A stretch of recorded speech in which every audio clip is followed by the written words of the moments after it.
स्वागत है आप सभी लोगों का अपने YouTube चैनल स्क्रैच माइंड में। आज के इस वीडियो में मैं आप सभी लोगों को 13 फरवरी 2021 के जितने भी महत्वपूर्ण करंट अफेयर्स के प्रश्न होंगे उन सारे प्रश्नों को मैं आप लोगों को इस वीडियो में बताने वाला हूं। तो आइए वीडियो को शुरू करते हैं। अभी हाल ही में किस देश ने संयुक्त राष्ट्र मानवाधिकार परिषद यानी कि UNHCR में पुनः शामिल होने की घोषणा कर दी है? तो अभी हाल ही में अमेरिका देश ने संयुक्त राष्ट्र मानवाधिकार परिषद में पुनः शामिल होने की घोषणा कर दी है, यानी कि इस क्वेश्चन का ऑप्शन नंबर 3 सही है। अब UNHCR से अमेरिका बाहर क्यों हुआ था और दोबारा क्यों शामिल हो रहा है, इसके बारे में भी हम लोग जानेंगे। हमें पता है जब UNHCR से अमेरिका बाहर हुआ था तो अमेरिका में ट्रंप की प्रशासन थी, यानी कि ट्रंप की सरकार थी। ट्रंप ने इससे बाहर हो गया था। और ट्रंप बाहर क्यों हुए थे इसके बारे में भी मैं आप लोगों को बता दे रहा हूँ। इजराइल के साथ भेदभाव के कारण संयुक्त राष्ट्र मानवाधिकार परिषद से ट्रंप सरकार पीछे हट गई थी, लेकिन अभी अभी वहाँ पर जो बाइडन की सरकार बनी है अमेरिका में, तो जो बाइडन पुनः उसमें शामिल हो रहे हैं UNHCR में। ठीक, तो अब हमें पता होना चाहिए कि ये संयुक्त राष्ट्र मानवाधिकार परिषद है क्या, इसके बारे में हम लोग चर्चा कर रहे हैं। तो हमें पता भी होना चाहिए कि अमेरिका क्यों इससे बाहर हुआ था, क्यों अंदर आए, इसके बारे में तो जान लिए, लेकिन हमें ये भी तो पता होना चाहिए कि UNHCR है क्या। यानी कि संयुक्त राष्ट्र मानवाधिकार परिषद संयुक्त राष्ट्र प्रणाली के भीतर एक अंतर सरकारी निकाय है। क्या है? अंतर सरकारी निकाय है। किसके अंदर है? संयुक्त राष्ट्र प्रणाली के भीतर। यह एजेंसी दुनिया भर में मानवाधिकार के प्रचार और संरक्षण को मजबूत करने में शामिल है। इसका काम क्या है? UNHCR का काम है मानवाधिकार के प्रचार और संरक्षण को मजबूत करना। यह एजेंसी मानवाधिकारों के उल्लंघन की स्थिति का अवलोकन भी करती है। अगर किसी भी राष्ट्र में या किसी भी देश में मानवाधिकार का उल्लंघन होता है तो उसका भी अवलोकन करता है संयुक्त राष्ट्र मानवाधिकार परिषद। इस परिषद को 2006 में संयुक्त राष्ट्र महासभा के प्रस्ताव 60/251 द्वारा बनाया गया था। इसे कब बनाया गया था? 2006 में बनाया गया था। संयुक्त राष्ट्र महासभा के प्रस्ताव 60/251 के द्वारा बनाया गया था। अब दोस्तों यहाँ पर UNHCR का भी बात हुआ। यहाँ पर एक टर्म आया है UN के बारे में भी हमें पता होना चाहिए। UN का पूरा नाम है यूनाइटेड नेशन, जिसे हिंदी में बोलते हैं संयुक्त राष्ट्र। अगर UN की स्थापना की बात करें तो UN की स्थापना 24 अक्टूबर 1945 ईस्वी में हुआ था। UN की स्थापना कब हुआ था? 24 अक्टूबर 1945 ईस्वी में। अगर UN में सदस्य देश की बात करूं तो UN में टोटल 193 सदस्य देश हैं।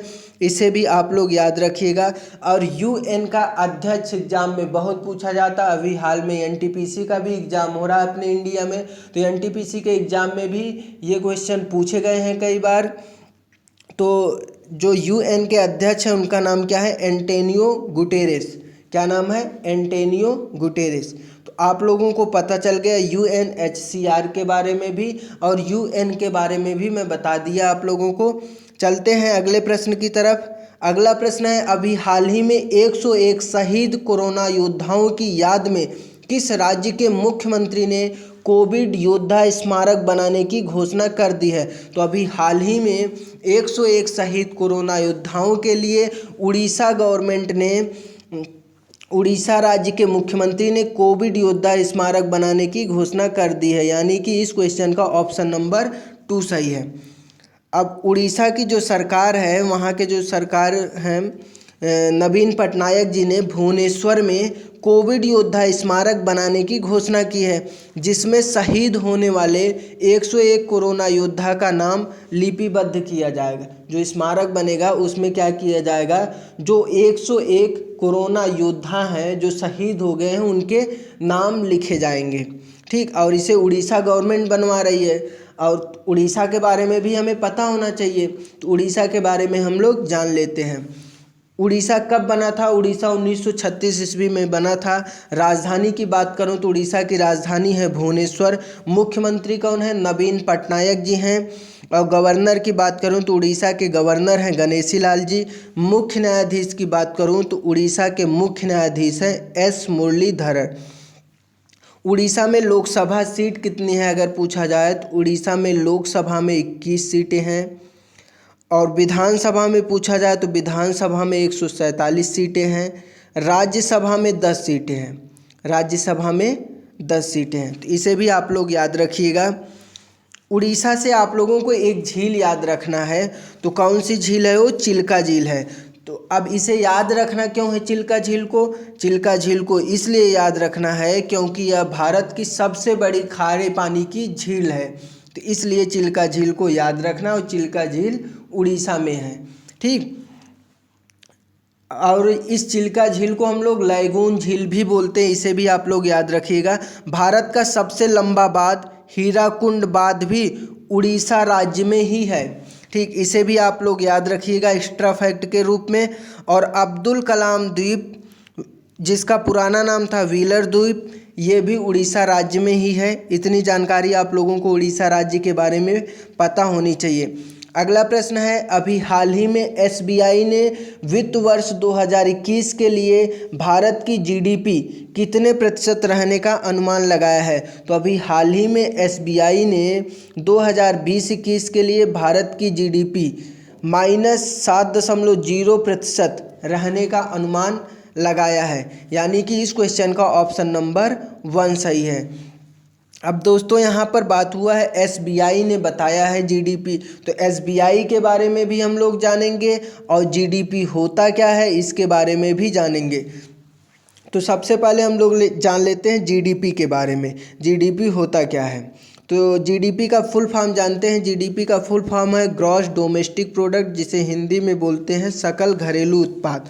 अगर इसको डिफाइन करें जीडीपी को, तो किसी निश्चित चालू वर्ष में किसी राष्ट्र द्वारा उत्पादित समस्त वस्तुओं व सेवाओं के कुल मूल्य को सकल घरेलू उत्पाद यानी कि जीडीपी कहते हैं। जो वर्ष चल रहा है उस वर्ष में किसी भी देश द्वारा जितने भी वस्तुओं का उत्पादन हो रहा है और जितनी भी सेवाएं हैं उनके कुल मूल्य को हम लोग क्या कहते हैं? सकल घरेलू उत्पाद कहते हैं। तो अभी हाल ही में भारतीय स्टेट बैंक ने आर्थिक अनुसंधान विभाग ने वित्त वर्ष 2020-21 के लिए भारत की जीडीपी अनुमान को संशोधित करके कितना बता दिया है? 7.0%। और इसके पहले एसबीआई ने कितना बताया था? -7.4%। लेकिन अब क्या कर दिया है? बजट आने के बाद उसको संशोधित करके कितना बता दिया है? -7%। तो एसबीआई के बारे में भी अब हम लोग जान लेते हैं, एसबीआई के बारे में डिटेल में। तो एसबीआई का पूरा नाम है स्टेट बैंक ऑफ इंडिया, जिसे हिंदी में बोलते हैं भारतीय स्टेट बैंक। स्थापना की बात करूं तो एसबीआई की स्थापना 1955 ईस्वी में हुआ था, इसे आप लोगों को याद रखना है। अब मुख्यालय कहाँ है? महाराष्ट्र की राजधानी मुंबई में। कभी कभी पूछा जाता है एसबीआई का पुराना नाम क्या था, तो इसे आप लोगों को याद रहना चाहिए। एसबीआई का पुराना नाम है इंपीरियल बैंक ऑफ इंडिया। अब इसी नाम को बदलकर इंपीरियल बैंक ऑफ इंडिया का नाम बदलकर क्या रख दिया गया था? State bank of India. Tagline अगर पूछा जाए एसबीआई की टैगलाइन क्या है, तो एसबीआई की टैगलाइन है the banker to every Indian. क्या है? The banker to every Indian. अध्यक्ष पूछा जाए तो एसबीआई के अध्यक्ष हैं दिनेश कुमार खारा जी, ठीक। इतनी जानकारी आप लोगों को इस क्वेश्चन से पता चल जा रही है। अगले प्रश्न की तरफ चलते हैं। अगला प्रश्न है, अभी हाल ही में wild life photographer of the year 2021 से किसे सम्मानित किया गया है? तो अभी हाल ही में फोटोग्राफर ऑफ द ईयर 2021 से सम्मानित किए गए हैं रॉबर्ट इरविन। कौन सम्मानित किया गया है? Robert Irwin. किससे सम्मानित किए गए हैं? नाम भी याद रखना है आप लोगों को। Wild life photographer of the year 2021 से सम्मानित किए गए हैं रॉबर्ट इरविन, यानी कि इस क्वेश्चन का ऑप्शन नंबर 1 सही है। अब दोस्तों इस पुरस्कार से रिलेटेड हमें थोड़ी बहुत जानकारी पता होना चाहिए, तो हम लोग जान लेते हैं। Australian wild life photographer Robert Irwin ने wild life photographer of the year people's choice award प्रतियोगिता में पहला पुरस्कार जीता है और रॉबर्ट इरविन ने बुश फायर नामक इमेज के लिए यह पुरस्कार जीता है। किस इमेज के लिए जीता है, इस इमेज का भी नाम आप लोगों को याद रखना है। इमेज का क्या नाम है? Bush fire. इसी इमेज के लिए रॉबर्ट इरविन को wild life photographer of the year 2021 पुरस्कार मिला है। अभी हाल ही में कुछ और पुरस्कार भी दिए गए हैं, तो उसे आप लोगों को याद रखना है। जैसे आप लोगों को याद रखना हीरो टू एनिमल अवार्ड, इससे किसे सम्मानित किया गया था इस पुरस्कार से? तो हीरो टू एनिमल अवार्ड से सम्मानित किया गया था नवीन पटनायक जी को। और इसके अलावा आप लोगों को एक पुरस्कार और याद रखना है, ग्रेटा थनबर्ग को गुलबेंकियन पुरस्कार 2020 से सम्मानित किया गया है। ठीक, ये कुछ पुरस्कार हैं, एग्जाम के पार्ट बन सकते हैं, तो आप लोगों को याद रखना है। अगला प्रश्न है, अभी हाल ही में इंडिगो एयरलाइंस कंपनी ने किसे अपना नया मुख्य वित्तीय अधिकारी यानी कि CFO नियुक्त किया है? तो अभी हाल ही में इंडिगो एयरलाइंस कंपनी ने अपना नया मुख्य वित्तीय अधिकारी यानी कि चीफ फाइनेंशियल ऑफिसर किसको नियुक्त किया है? जितेंद्र चोपड़ा को नियुक्त किया है। यानी कि इस क्वेश्चन का ऑप्शन नंबर 2 सही है। अब दोस्तों यहाँ पर बात हुआ है इंडिगो एयरलाइंस का, तो इंडिगो एयरलाइंस के बारे में हमें पता होना चाहिए। तो इंडिगो एयरलाइंस की स्थापना पूछी जाए तो इंडिगो एयरलाइंस की स्थापना सन 2005 ईस्वी में हुआ था और मुख्यालय है हरियाणा के गुरुग्राम शहर में। और चेयरमैन पूछे जाए तो इंडिगो एयरलाइंस के चेयरमैन हैं दामोदरन। कौन है? दामोदरन। CEO हैं यानी कि चीफ एग्जीक्यूटिव ऑफिसर कौन है? रोनो दत्ता। और चीफ फाइनेंशियल ऑफिसर अभी हाल ही में जितेंद्र चोपड़ा को बनाया गया, आप लोगों को पता चल गया। इसके अलावा कुछ और कंपनी हैं जिनके संस्थापक के नाम और CEO के नाम आपको पता होना चाहिए। अगर हम लोगों से पूछ लिया जाए कि फेसबुक जो एक ऑनलाइन प्लेटफॉर्म है उसके CEO कौन है? तो फेसबुक के CEO सभी लोगों को पता होना चाहिए। फेसबुक के CEO कौन है? Mark Zuckerberg. अगर पूछ लिया जाए अमेजन के CEO कौन है, तो आप लोगों को तुरंत बताना है अमेजन के CEO एंडी जेसी हैं। और फ्लिपकार्ट का पूछ लिया जाए तो फ्लिपकार्ट के कौन है? कल्याण कृष्णमूर्ति हैं। ठीक, तो कुछ ये CEO के नाम आप लोगों को पता होना चाहिए। अगला प्रश्न है, अभी हाल ही में विश्व यूनानी दिवस कब मनाया गया? तो अभी हाल ही में विश्व यूनानी दिवस 11 फरवरी को मनाया गया। यानी कि इस क्वेश्चन का ऑप्शन नंबर 1 सही है। अब विश्व यूनानी दिवस के बारे में हम लोग थोड़ा बहुत जान लेते हैं। यूनानी चिकित्सा को यूनानी तिब्बत, अरबी दवा या इस्लामिक दवा के रूप में भी जाना जाता है। यह चिकित्सा दर्शन है जो प्राचीन यूनानी चिकित्सा पद्धति से लिया गया है। हर साल 11 फरवरी को विश्व यूनानी दिवस मनाया जाता है। विश्व यूनानी दिवस को रोग निवारण और उपचारात्मक दृष्टिकोण के जरिए यूनानी चिकित्सा पद्धति की मदद से स्वस्थ देखभाल सेवा देने के बारे में जागरूकता फैलाने के उद्देश्य से मनाया जाता है। क्यों मनाया जाता, आप लोगों को पता चल गया। इसलिए मनाया जाता है कि उपचारात्मक दृष्टिकोण के जरिए यूनानी चिकित्सा पद्धति की मदद से स्वस्थ देखभाल सेवा देने के बारे में जागरूकता फैलाया जा सके। अगला प्रश्न है, अभी हाल ही में कॉर्पोरेट उत्कृष्टता के लिए इकोनॉमिक्स टाइम अवार्ड से business reformer of the year award 2021 किसने जीता?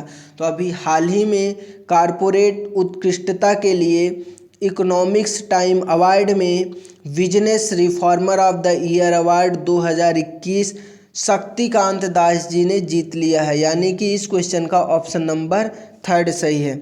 ये प्रश्न काफ़ी ज़्यादा इम्पॉर्टेंट है, आने वाले प्रतियोगी परीक्षा के एग्जाम में आप लोगों को ज़रूर देखने को मिलेगा।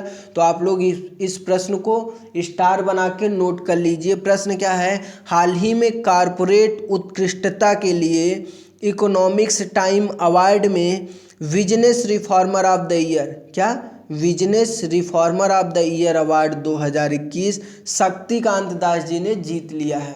और शक्तिकांत दास के बारे में सभी लोग परिचित होंगे। ये भारत के 25वें नंबर के क्या हैं? गवर्नर हैं। RBI के क्या हैं? गवर्नर हैं शक्तिकांत दास जी। तो इतनी जानकारी इस क्वेश्चन से आप लोगों को पता चलती है। अगला प्रश्न है, अभी हाल ही में किस भारतीय एयरपोर्ट ने ACI world's voice of the customer award जीता है? तो अभी हाल ही में केम्पेगौड़ा इंटरनेशनल एयरपोर्ट जो कि बंगलोर में है, इस एयरपोर्ट ने ACI world's voice of the customer award जीत लिया है। ठीक, यानी कि इस क्वेश्चन का ऑप्शन नंबर 2 सही है। हाल ही में किस भारतीय एयरपोर्ट पूछा गया है, तो कौन सा भारतीय एयरपोर्ट है? Kempegowda international airport. यही एयरपोर्ट ने ही ACI world's voice of the customer award जीत लिया है। ठीक, वॉयस ऑफ द कस्टमर उन हवाई अड्डों को मान्यता प्रदान करता है जो अपने ग्राहकों को प्राथमिकता देता है। ठीक, तो इसे आप लोगों को याद रखना है। Voice of the customer award किस प्लेटफॉर्म को मिलता है, मतलब किस हवाई अड्डे को मिला है? तो नाम आप लोगों को क्या याद रखना है? केम्पेगौड़ा इंटरनेशनल एयरपोर्ट जो कि बंगलोर में, इसी को मिला है ACI world's voice of the customer award. इसका मतलब क्या होता है और क्यों दिया जाता है, किसको दिया जाता है, ये भी मैं आप लोगों को बता दे रहा हूँ।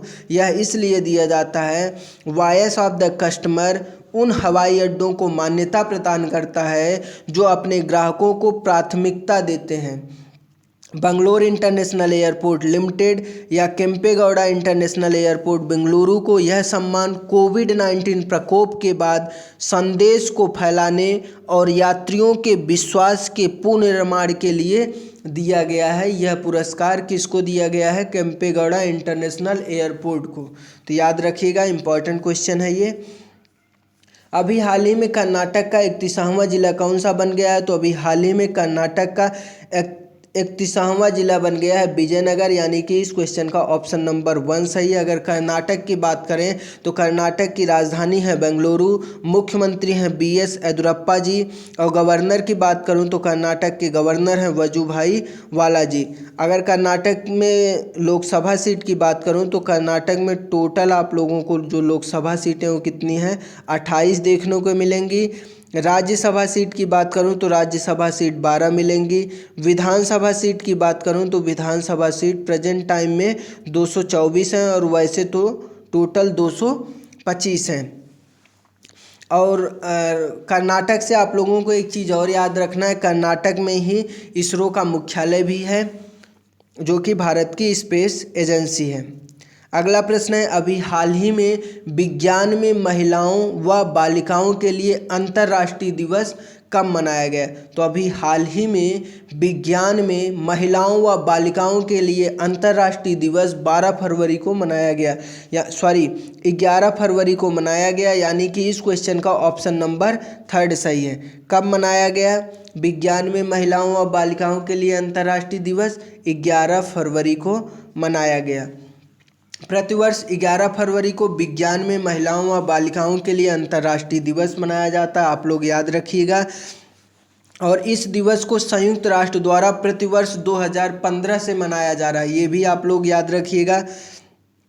इस दिवस को मनाने का उद्देश्य क्या है, मैं आप लोगों को बता दे रहा हूँ। इस दिवस के मनाने का उद्देश्य है विज्ञान व प्रौद्योगिकी के क्षेत्र में महिलाओं की भूमिका पर प्रकाश डालना। उद्देश्य क्या है पता चल गया कि यह दिवस मनाया क्यों जाता है। यह दिवस इसलिए मनाया जाता है कि जिससे महिलाओं को विज्ञान और प्रौद्योगिकी के क्षेत्र में क्या किया जाए, लाया जाए, उनको मोटिवेट किया जाए, इसीलिए मनाया जाता है।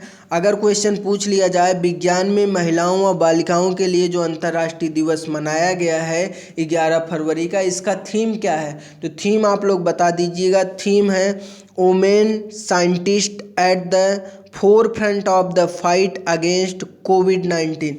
मैं एक बार फिर से बता रहा हूँ, आप लोग चाहिए तो नोट कर लीजिए। क्या है? Women scientist at the forefront of the fight against कोविड-19, यही इसका थीम है। अगला प्रश्न है, अभी हाल ही में पार्लियामेंट्री मैसेंजर इन राजस्थान पुस्तक लॉन्च हुई है। यह पुस्तक किसने लिखी है? तो अभी हाल ही में पार्लियामेंट्री मैसेंजर इन राजस्थान पुस्तक लॉन्च हुई है। इस पुस्तक को KN भंडारी जी ने लिखा है, यानी कि इस क्वेश्चन का ऑप्शन नंबर 3 सही है। ठीक, क्वेश्चन इंपॉर्टेंट है, एग्जाम में पूछा जा सकता है, तो आप लोग याद रखिएगा। पार्लियामेंट्री मैसेंजर इन राजस्थान पुस्तक को के.एन. भंडारी जी ने लिखा है। इसके अलावा कुछ और पुस्तक हैं, आप लोगों को पता होना चाहिए उनके राइटर के बारे में। जैसे एक पुस्तक है एन इरा ऑफ डार्कनेस, अगर इसके राइटर का नाम आप लोगों से पूछा जाए तो इसके राइटर हैं शशि थरूर जी। काफ़ी इंपॉर्टेंट प्रश्न इससे बन सकता है। एन इरा ऑफ डार्कनेस किसकी पुस्तक है, तो आप लोगों को बताना होगा शशि थरूर जी की। अभी हाल ही में उर्जित पटेल जी ने भी एक पुस्तक को लॉन्च किया। उस पुस्तक का क्या नाम है, overdraft saving the Indian saver. Urjit Patel ने भी एक पुस्तक लिखी है, उस पुस्तक का नाम क्या है, overdraft saving the Indian saver. तो आप लोग याद रखिएगा। अनुपम खेर जी ने भी अभी हाल ही में एक पुस्तक लिखी है जिसका नाम है your best day is today. पुस्तक का नाम क्या है जो अनुपम खेर जी ने लिखी है, उस पुस्तक का नाम है your best day is today. अगला प्रश्न आप लोगों के लिए है, इसका आंसर आप लोग कमेंट बॉक्स में बताइएगा, वो भी फुल डिटेल के साथ अगर आपको आंसर पता हो। तो ये रहा आज के करंट अफेयर्स का कंप्लीट वीडियो। अगर वीडियो आप लोगों को पसंद आया हो तो अपने दोस्तों के साथ भी शेयर करिएगा। Thank you for watching this video.